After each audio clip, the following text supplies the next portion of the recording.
Bonjour à tous, bienvenue dans cette nouvelle vidéo sur ma chaîne YouTube et on se retrouve aujourd'hui pour parler de la série Obi-Wan Kenobi qui vient de se terminer cette semaine aux États-Unis et sur la plateforme Disney+.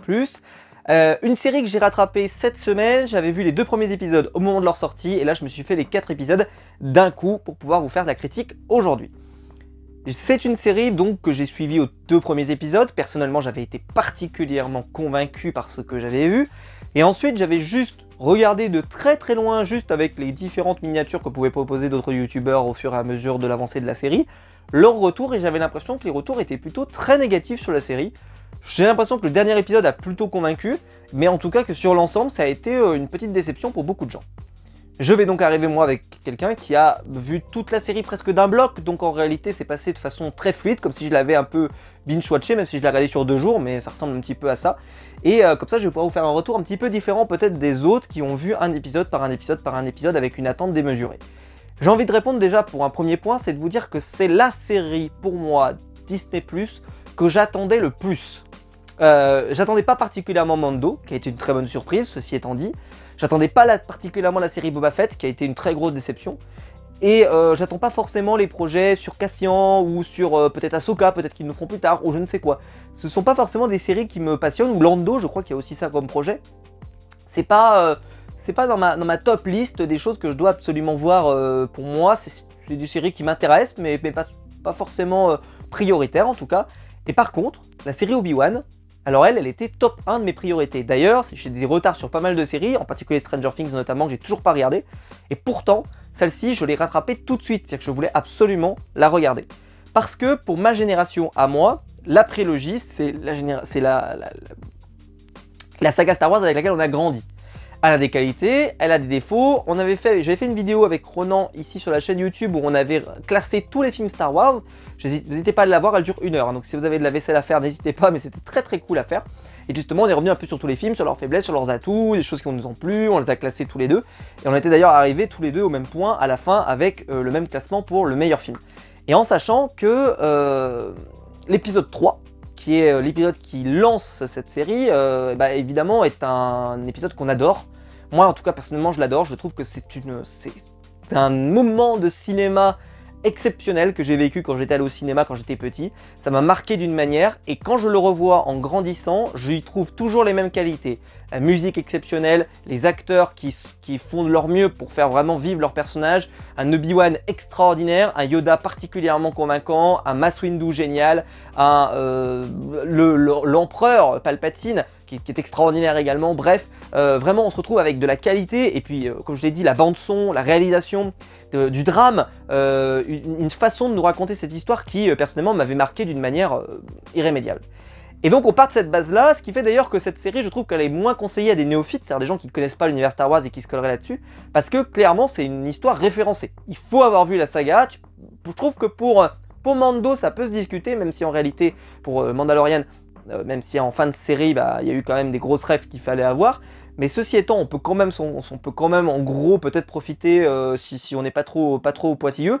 Là, on peut clairement on peut pas s'en passer. C'est-à-dire qu'il faut avoir vu l'intégralité de Star Wars pour pouvoir véritablement se plaire dans cet univers. Alors de quoi ça parle la série Obi-Wan? La série Obi-Wan, donc c'est parti, no spoiler, vous inquiétez pas, vous risquez rien, puis je vous préciserai quand on passera en partie spoiler. Obi-Wan est appelé à la rescousse par la famille de Leia, car elle a été enlevée. Et donc il doit aller la sauver en sachant que il n'est pas très motivé parce qu'il s'est retiré et qu'il s'occupe uniquement de Luke.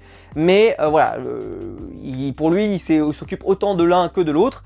Et donc il se lance à l'aventure pour essayer de la récupérer. Une fois qu'il va essayer de la retrouver, il va falloir essayer de la ramener sur sa planète d'origine. Et il va arriver plein de péripéties, notamment Dark Vador et ses troupes qui vont le rechercher, et qui sont toujours en train de le rechercher, mais qui là, clairement, vont être sur ses talons. Et on va se retrouver avec une sorte de course-poursuite sur plusieurs épisodes, avec un Obi-Wan d'abord en quête, puis ensuite en fuite dans le reste de la série. Globalement, ça fait une série, je trouve, particulièrement bien rythmée. Déjà, premier bon point, c'est-à-dire que l'idée qu'on a un scénario qui ne va que dans un sens, qui ne se perd pas dans de multiples sous-intrigues qui parfois laissent indifférents.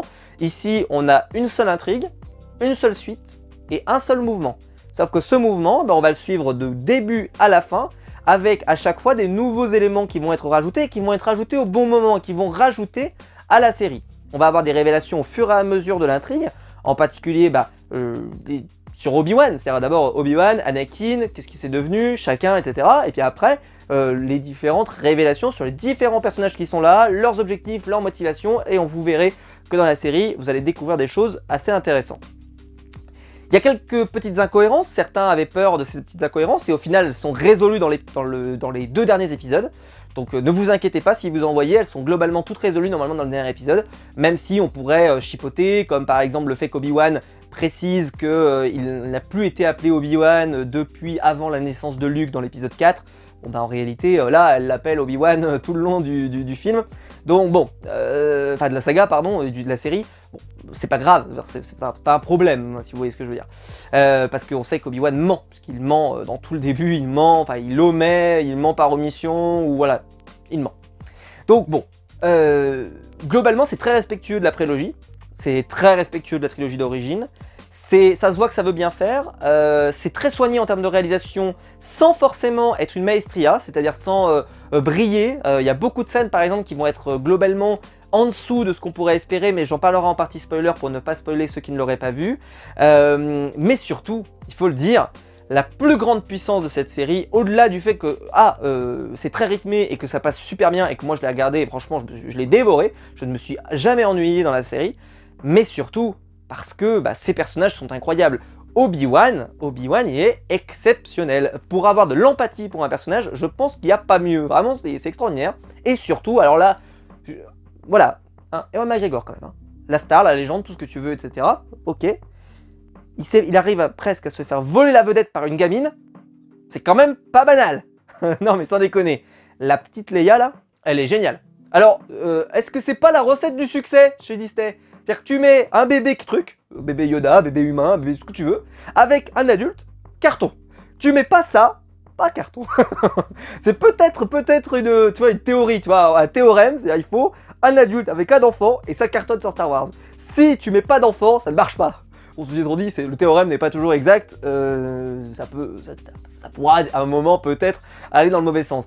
Mais là, clairement, ça fait absolument un duo exceptionnel, et elle, même toute seule quand il n'y a pas Obi-Wan, elle est géniale la gamine. La troisième sœur qui est l'antagoniste principale, Dark Vador arrive plus loin, moi personnellement je la trouve géniale. Elle est parfaite dans son rôle, elle joue extrêmement bien, je trouve que c'est un personnage en plus qui donne envie qu'on la découvre. Ses motivations sont claires, t'as envie d'en savoir plus sur elle, et en même temps, quand elle commence à te raconter plus de choses sur elle, et que tu vois que c'est vraiment une ambitieuse, mais ambitieuse plus, c'est ce qu'on découvre dans la série, globalement c'est un plaisir de la voir, et puis c'est un plaisir de la suivre du début à la fin, avec un motif clair, et une nouvelle fois, ça qui va alimenter l'intrigue, et qui va lui permettre de donner le meilleur, en tout cas dans la série. Ensuite, il y a plein d'autres petits personnages qui vont venir, mais globalement, je trouve que tous les autres sont assez bons sans briller. C'est-à-dire que par exemple, vous avez notamment dans les personnages principaux, on va dire de la série, le Aja par exemple, qui est le faux Jedi, vous allez découvrir ça, qui est globalement, moi je trouve que c'est un acteur déjà qui est pas si extraordinaire que ça. Il était déjà dans Eternals et j'avais trouvé pas fameux. Là je l'ai trouvé pas plus fameux, hein, donc c'est dire. Je sais pas si il n'y a que moi qui le trouve surcoté, en tout cas moi personnellement je le trouve particulièrement surcoté, parce que je trouve pas que ce soit particulièrement génial. Ensuite vous avez le Grand Inquisiteur, interprété par un acteur qui a joué dans Homeland, voilà, rien que ça. Il en impose, mais on lui donne assez peu, malheureusement, parce que la troisième sœur lui pique la vedette, il n'y a pas de bol, hein, voilà. Il a un rôle pas facile, en plus bon ils lui ont mis un énorme costume, tu sens qu'il peut pas bouger, voilà, je sais pas, c'est compliqué, c'est pas facile. Et puis évidemment Dark Vador. Bon Dark Vador lui, il est génial, mais Dark Vador, il y a un problème avec Dark Vador. Déjà c'est que Dark Vador, il faut le savoir, je pense que c'est presque universel, mais ça mériterait d'être réflexion. Je pense qu'il peut être classé comme le plus grand méchant de l'histoire du cinéma. De façon assez objective, c'est-à-dire tu prends tous les méchants qui existent et tu te dis, je pense qu'aucun méchant du Marvel Cinematic Universe évidemment ne s'approche ne serait-ce que d'un dixième de notre ami Dark Vador, mais même des méchants d'autres licences comme Harry Potter, comme le Seigneur des Anneaux, etc., globalement, c'est bien, mais c'est pas autant que Dark Vador, qui est un, voilà, c'est un emblème, Dark Vador. Quand il apparaît, il appose un truc de dingue. Et dites-moi vous dans les commentaires si vous avez un autre méchant comme ça qui vous paraît, je veux dire, il pourrait y avoir le Joker de la trilogie de Nolan, mais non, mais globalement il ne fait qu'un seul film, donc très compliqué de comparer ça. Bref, je pense que vraiment c'est le plus grand méchant de l'histoire du cinéma. Et sauf que ce plus grand méchant du cinéma est reconnu notamment pour parler assez peu et simplement en imposer par sa présence. Il peut même d'ailleurs ne faire aucun dialogue, on se souvient notamment, pour ceux qui l'ont vu, de la scène magnifique dans Rogue One, qui est peut-être la meilleure scène de toute la nostalgie Star Wars, là, tout ce que vous avez eu là, je pense que ça on n'aura jamais mieux, c'était vraiment extraordinaire, c'était exceptionnel, c'était... Franchement, mais je me suis chauffé, moi j'étais dans mon siège, waouh, c'était incroyable. Et ce Dark Vador là, il n'a pas besoin de parler, il n'a pas besoin de s'exprimer, en fait il a besoin de presque de rien dire. Sauf peut-être juste de lancer des punchlines, ou de mettre quelqu'un par terre parce qu'il l'a déçu, ou autre, etc. Mais en tout cas Dark Vador c'est un personnage que moins on le voit, plus c'est efficace. C'est paradoxal, je sais. C'est pas le cas d'autres sagas où tu veux voir beaucoup plus le méchant. Là pour Dark Vador c'est pas trop le cas. Et là, bah justement, on va le voir beaucoup, Dark Vador. On va le voir beaucoup. Et on va le voir beaucoup s'exprimer, il va parler, il va... Voilà. Et je sais pas si c'est ce que les gens veulent. Parce que, comme je l'ai dit, Dark Vador, l'exemple parfait c'est Rogue One. Moins il parle, plus c'est efficace. C'est-à-dire plus ça, waouh. Juste, il a même besoin, j'ai envie de dire, juste de respirer. C'est terrible à dire ça, mais juste la respiration de Dark Vador, ça suffit pour en faire l'icône absolue. Et ben là, il va parler beaucoup. Alors... ça n'enlève pas au charisme du personnage, en particulier la toute fin de la série qui est vraiment extraordinaire avec le dernier épisode qui est une merveille. Mais ceci étant, c'est vrai que plus on le voit, plus c'est compliqué de garder cette aura. Et ça, ce sera le cas dans toute série où il va avoir une importance majeure et où il apparaît énormément. Ça, c'est... Voilà, on peut pas avoir... soit on va à fond dans le côté de on va découvrir plus sur Dark Vador, soit on reste en retrait et on en découvre peu, mais ça fait qu'on passe un peu à côté peut-être du sujet et globalement ça en fait un méchant pas assez intéressant peut-être pour beaucoup de gens. Ceci étant, là je trouve que, je vais quand même préciser, ils ont fait un bon boulot, c'est-à-dire que il est à la fois bien, il parle beaucoup c'est vrai, mais il parle pas trop non plus. C'est-à-dire qu'ils ont trouvé, je trouve, un juste milieu parce que il y a beaucoup de personnages, il y a beaucoup de choses, donc il faut faire vivre tout le monde. Donc je trouve que Dark Vador a plutôt une bonne présence et il est quand même encore capable de te lancer des petites punchlines juste comme ça, voilà. Il parle pas trop, il parle beaucoup par rapport à ce qu'on a connu, mais il parle pas trop. Voilà. Globalement, pour moi, la série est très bonne. Elle se dévore. Elle est excellente pour ceux qui ont aimé la prélogie. Pour ceux qui ne l'ont pas aimé, je pense que de toute façon, vous n'êtes pas vraiment la cible, pour être honnête. Parce que c'est vraiment la suite de la prélo. Donc si vous n'aimez pas ce qu'il y avait dans la prélo, bah, je suppose que celle-ci ne va pas vous convaincre particulièrement. Même si je trouve que c'est plutôt un excellent pont entre cette saga et la suivante. Je trouve que Obi-Wan est excellent. Et je trouve que l'histoire méritait d'être racontée. Et franchement, elle se tient du début à la fin, sans faire d'incohérence majeure dans l'univers, et surtout, elle rajoute à l'univers sans le pervertir, sans le transformer, sans en faire n'importe quoi. Et je pense globalement que les gens seront très contents de voir cette série, en tout cas, c'est ce que j'espère d'entre vous, parce que comme je l'ai dit, j'ai vu que les retours étaient parfois pas hyper positifs sur YouTube, bah moi, globalement, j'ai beaucoup aimé, et vraiment beaucoup aimé, j'ai pas vu le temps passer devant la série. Je me suis enchaîné les épisodes comme du popcorn, c'était extraordinaire. Bref, bien sûr que je vous la recommande, foncez aller la voir. Franchement, ça sera exceptionnel. Allez-y. On va passer en partie spoiler dans la vidéo maintenant, parce que j'ai 3 choses à vous dire, et ces 3 choses-là méritent d'être dites, mais là je vais devoir spoiler allègrement, donc si vous avez vu la série, bah vous restez, si vous ne l'avez pas vue, n'hésitez pas à liker, à vous abonner, à la partager, et puis on se retrouve juste après nous pour la partie spoiler.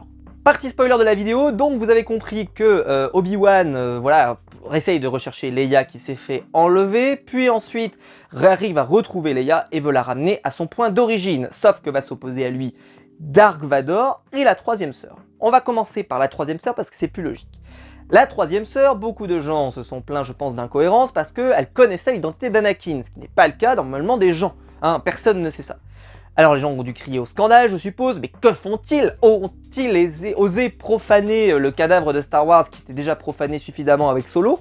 Il y a notamment, on s'est rendu compte que par la suite, tout était justifié, en réalité c'est une ancienne novice, et je trouve que ça fait extrêmement de sens.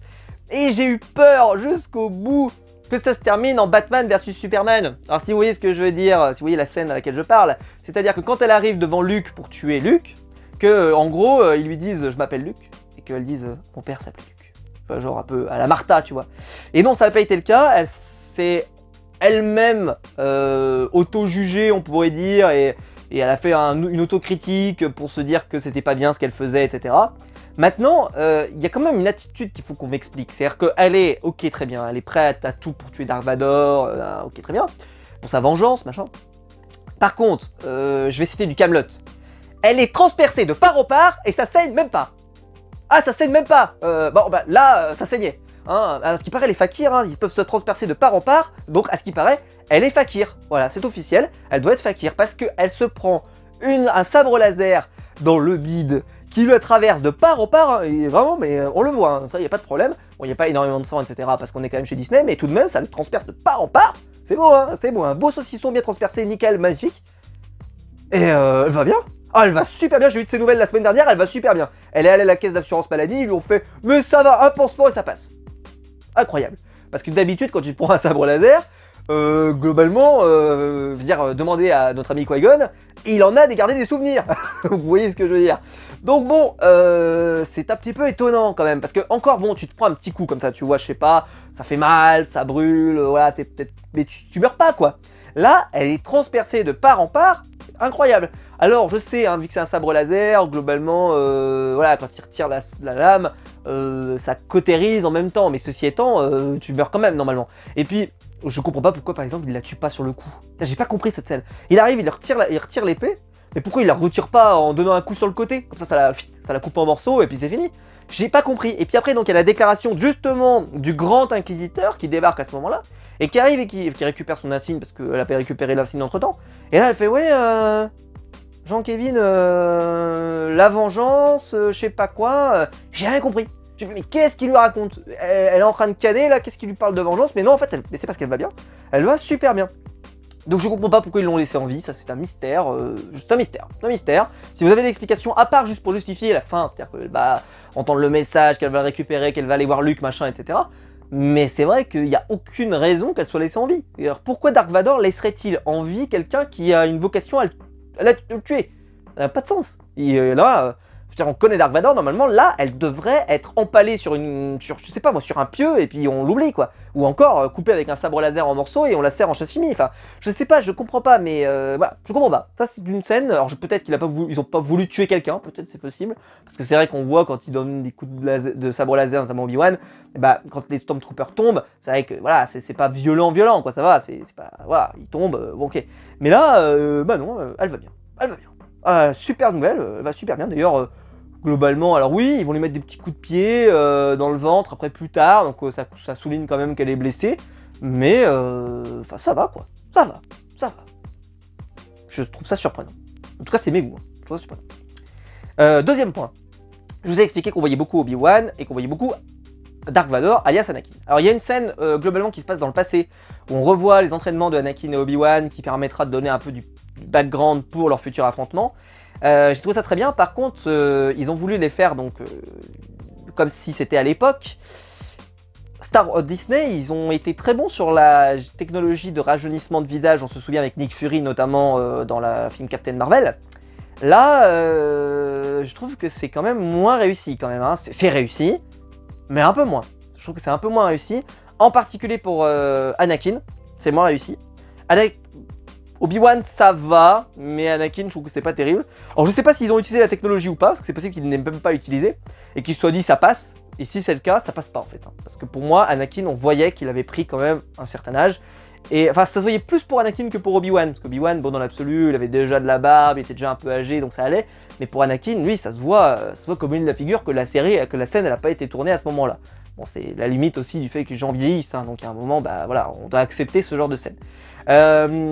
Ensuite arrive le combat, qui va se passer en plusieurs temps. D'abord, tu as un premier combat dans la nuit complète. Et ben, j'ai préféré le combat de Rogue One, notamment, où tu arrives avec cette mise en scène, cette musique, etc. Là, il se retrouve juste dans le noir, et globalement, c'est pas aussi bien que ce que ça aurait pu être. C'est bien, hein, mais c'est pas aussi bien que ça aurait pu être. Puis, énorme combat de fin. Énorme combat de fin. Alors là, bon bah là, moi j'étais hyper dedans, hein, évidemment. Mais pareil, bande son, eh ben, elle n'est pas aussi épique que leur combat sur Mustafar, évidemment. Et c'est pas aussi épique que d'autres bandes son, notamment celle de Rogue One, mais qu'on a pu avoir dans la saga. Là, ça sublime pas la scène. Ça ne la dévalorise pas, mais ça ne la sublime pas. Elle est très oubliable. Je vous mets au défi de me citer véritablement le R qu'il y avait derrière. C'est pas vraiment, il n'est pas vraiment identifiable, il rajoute rien. Alors que, je veux dire, l'air dans la revanche des Sith, quand t'as Anakin comme ça qui regarde Obi-Wan, c'est sublime. Ça sublime ce passage. Là, c'est pas du tout le cas et c'est vraiment dommage. Là-dessus, il y a vraiment eu un raté. Globalement, tout le combat est extraordinaire avec ce moment où Obi-Wan se retrouve complètement battu par Dark Vador, puis il revient, il expulse les pierres, puis il affronte Dark Vador et il lui casse le casque et on voit juste le Anakin dessous avec la tête brûlée et tout. C'était sublime, vraiment. Voilà, un aboutissement, le côté qu'il s'en aille, voilà, après, c'est vrai que la fin, par contre, la conclusion de tout ça, le fait que Palpatine, globalement, voilà, lui dise, bah, vous êtes encore trop dedans, machin, bon, c'était bienvenu, mais c'était peut-être pas ce qu'on aurait espéré, ouais, c'était comme ça. Et puis ça se termine un peu comme ça, et puis on voit Dark Vador qui reste assis.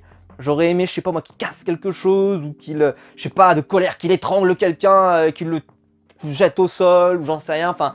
Je sais pas, un truc un peu plus badass quoi pour le personnage, mais bon, c'est comme ça.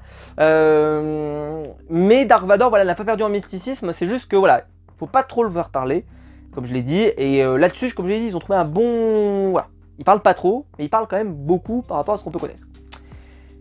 Troisième point, c'est bien sûr Obi-Wan avec Leia. Alors Obi-Wan avec Leia, bon bah comme je l'ai expliqué tout à l'heure, c'est génial, Obi-Wan et Leia, c'est génial hein. Ils sont tous les deux, il y a une super alchimie, Leia elle est super touchante, lui il est super, il a une relation familiale avec elle, presque de père, et voilà, c'est un peu un Mando avec le bébé Yoda, hein, évidemment, on est vraiment sur ce genre de relation comme ça, c'est génial, c'est parfait quoi, c'est parfait, et surtout franchement elle vole la vedette, même la troisième sœur quand elle vient la voir, moi je trouve que Leia elle est, tu sais quand il y a l'interrogatoire là, mais... Elle est sublime, elle est sublime Leia, elle est sublime, elle vole la vedette à tout le monde, hein. Faut pas qu'on la laisse trop longtemps dans la série parce que sinon ils vont nous faire une série sur elle hein, si ça continue, parce que c'est incroyable, incroyable pour elle. Ils utilisent quelques petites refs bien sûr à l'univers, vous avez du C3PO, vous avez à la fin la petite apparition de Qui-Gon qui fait plaisir, l'apparition de Palpatine je l'ai signalé, j'espérais une apparition de Yoda jusqu'au bout, il n'est pas apparu, j'y espérais jusqu'au bout, je me suis dit allez, il va peut-être arriver. Pareil, je me suis dit est-ce qu'on va pas avoir quelque chose avec Padmé? Non, on l'a pas, on l'a juste au tout début avec les flashbacks, mais globalement voilà non, ça veut dire qu'ils n'ont pas trop abusé du fanservice qu'on aurait pu avoir, c'est du fanservice, évidemment cette série est du fanservice, nous offrir un combat Obi-Wan Dark Vador, je pense que c'était le rêve de beaucoup de gens, oui parce que j'aime beaucoup l'épisode 4, hein, mais le combat entre Obi-Wan et Dark Vador, il a vieilli, hein. Là bah, il est stylé, mais il est stylé parce qu'on a les moyens actuels pour pouvoir le rendre particulièrement stylé. Et puis, bah, conclusion, tout ce passage dans le vaisseau, qui aurait pu d'ailleurs, qui ressemble un peu à ce qu'ils ont fait dans l'épisode 8 d'ailleurs, hein, où vous savez, il y a un vaisseau qui se fait poursuivre, ils essaient de mener une mission suicide, il y en a un qui part, bah, c'est Obi-Wan, il va affronter Dark Vador, les autres bah, finissent par s'échapper, enfin, voilà, je veux dire, ça ressemble un peu à l'épisode 8, mais de façon différente, avec un autre système pour s'échapper, c'est différent, mais globalement, ça fait également le même travail. Ce moment aussi où ils sont enfermés dans ce trou, où ils doivent partir avec le vaisseau, Dark Vador retient le vaisseau, il le démolit en morceaux, et en fait, le vaisseau est derrière. Pareil, il y a des bonnes idées comme ça. Et puis la troisième sœur qui arrive, qui essaie de tuer Dark Vador, mais Dark Vador le sait. Voilà, il y a un super enchaînement comme ça d'événements. Et évidemment, il me reste à évoquer la troisième sœur, parce que je ne vous ai pas parlé avec Dark Vador, je voulais faire le lien avec Obi-Wan. C'est le moment où Obi-Wan découvre que c'est une ancienne, voilà, une ancienne Padawan à eux, enfin en tout cas une ancienne novice Jedi. Et on comprend que Dark Vador le savait, on comprend que Obi-Wan lui offre une opportunité de se venger. Et ce qui est un peu étonnant, c'est qu'il lui offre l'opportunité de se venger, comme si en gros c'était le bon coup, il faut qu'elle se venge. Par contre, Obi-Wan, quand il aura la même opportunité de se venger, puisque lui il a l'opportunité, Dark Vador est au sol, il n'a plus moyen de défense, et bien lui il ne tue pas son adversaire. Alors, question, on est bien d'accord quand Obi-Wan lance la troisième sœur, elle va tuer Dark Vador, enfin si elle y arrive, elle va tuer Dark Vador, son objectif est clair. Donc il la laisse faire, on est d'accord sur ce point? Là, donc il est conscient de ça, donc j'ai trouvé ça surprenant qu'il ne tue pas Dark Vador. Alors vous allez me répondre, Mais c'est normal, c'est un Jedi, c'est pas une règle absolue d'ailleurs, parce que non, les Jedi peuvent, voilà, et si ils affrontent quelqu'un et qu'ils sont en danger de mort, bah voilà, et ça peut tuer, hein, un sabre laser, ça peut tuer des gens. Ceci étant, on se souvient qu'ils avaient demandé, voilà, qu'on fasse preuve voilà, de clémence, notamment avec le comte Dooku, etc., etc., etc., etc. Donc, ou même Palpatine d'ailleurs, avec, voilà, mais par exemple, on se souvient justement Palpatine. Mace Windu, il est un peu sur une position de dire il faut peut-être pas le laisser en vie, tu vois. Alors que, voilà, il faut peut-être pas le laisser en vie. Donc, ce qui veut dire que le jugement de valeur sur ce point, bah, Obi-Wan aurait pu tuer Anakin. Mais il le fait pas. Ce qui fait qu'il laisse faire, une nouvelle fois, la situation. Est-ce que c'est pas un peu gênant pour le personnage ? Je sais pas. Parce qu'on a un peu l'impression, tu vois, dans l'épisode 4, qu'il est un peu dégoûté d'avoir laissé faire, que Dark Vador, voilà, au final, c'était son ancien disciple, blablabla. Mais là, il a eu l'occasion de l'arrêter, il l'a pas fait. C'est pas... Je sais pas. Ça m'a gêné. J'aurais préféré une autre, par exemple, je sais pas moi, qui soit sur le point de l'achever, et que là, il y a Leia qui apparaît, par exemple. Bon, ça fait bizarre, hein, parce que ça voudrait dire qu'il aurait déjà rencontré Leia, mais dans l'absolu, c'est terrible, puisque, bon, il va finir par la capturer, etc., etc. Donc, dans l'absolu, ça peut se comprendre. Mais, l'important, c'est qu'il fasse pas le rapprochement avec sa fille, c'est tout. Il arrive, et que là, Obi-Wan veuille pas tuer Dark Vador devant sa fille. Enfin, tu vois, il y avait peut-être moyen de l'amener d'autrement que simplement juste du style, moi je l'ai battu, c'est bon, je peux aller retrouver la paix intérieure. Pas génial, ça m'a pas totalement convaincu. C'est pas une mauvaise fin, mais ça m'a pas totalement convaincu. Et puis voilà. Bref, une très bonne conclusion, un bon univers, bien respecté, des bons personnages, une bonne histoire. Que demande le peuple? Comme je l'ai dit, franchement, c'est une série à voir. C'est une série que je recommande à 100%. Elle a été géniale. N'hésitez pas à la regarder. Enfin là, si vous êtes dans la partie spoiler, j'espère que vous l'avez vu. Mais n'hésitez pas à me faire un retour dans les commentaires pour savoir si vous avez aimé. Je sais qu'il y avait des gens qui n'étaient pas convaincus au milieu. Mais moi, par exemple, quand j'entends le milieu de série peut-être serait pas extraordinaire, je sais pas ce qu'il vous faut, quoi. Je trouve qu'ils ont mis en place. C'est bien aussi de faire de la mise en place aussi dans une série. Il y en a marre de ces séries dans lesquelles tu fais pas de mise en place, tu crées pas de personnages, tu fais rien, il se passe rien, les personnages sont creux comme quoi, je sais pas, c'est nul.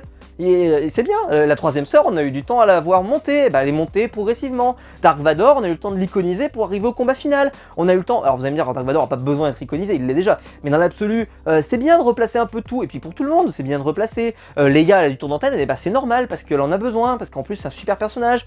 Il donne du temps un peu à tout le monde, il donne du temps aux rebelles, il donne du temps à celle qui s'est retournée, qui était, on pensait qu'elle était dans voilà, l'Empire, et au final non, elle s'oppose à eux, c'est un agent double, etc. Pareil, elle a un super rôle, elle s'occupe bien, elle meurt dans une explosion, et cette explosion n'aurait pas été aussi marquante si le personnage n'avait pas été autant travaillé. Donc globalement, voilà, il n'y a que Adja, dont je vous ai dit le plus grand mal que j'en pensais, parce que je trouve que globalement, c'est ni fait ni à faire, je trouve que il n'y a rien, lui, il n'y a rien à bouffer. Hein. À part nous dire que c'est un faux Jedi, globalement, ça s'est arrêté là, quoi. Je veux dire, qu'est-ce qu'ils nous ont fait de ce personnage? Quasiment rien. Il affronte la troisième sœur dans une ruelle, globalement, tout le monde s'en contrefout, c'est un truc qui est pas très intéressant. Bref, voilà, je suis désolé, mais moi, ça m'a pas convaincu du tout. En tout cas, pas du tout, du tout. Et puis la fin de série qui ouvre peut-être sur des nouvelles aventures. Voilà, il va aller un peu partir à l'aventure, il est mené par Qui-Gon, on était très content de revoir évidemment. Et voilà, et je trouve que la promesse, elle a été plus que tenue. Vraiment. Si toutes les séries Star Wars Disney Plus sont cette qualité, je pense qu'on a quoi se régaler. Faut juste travailler un peu la bande son. Juste un peu la bande son s'il vous plaît, parce que là, clairement, c'était pas...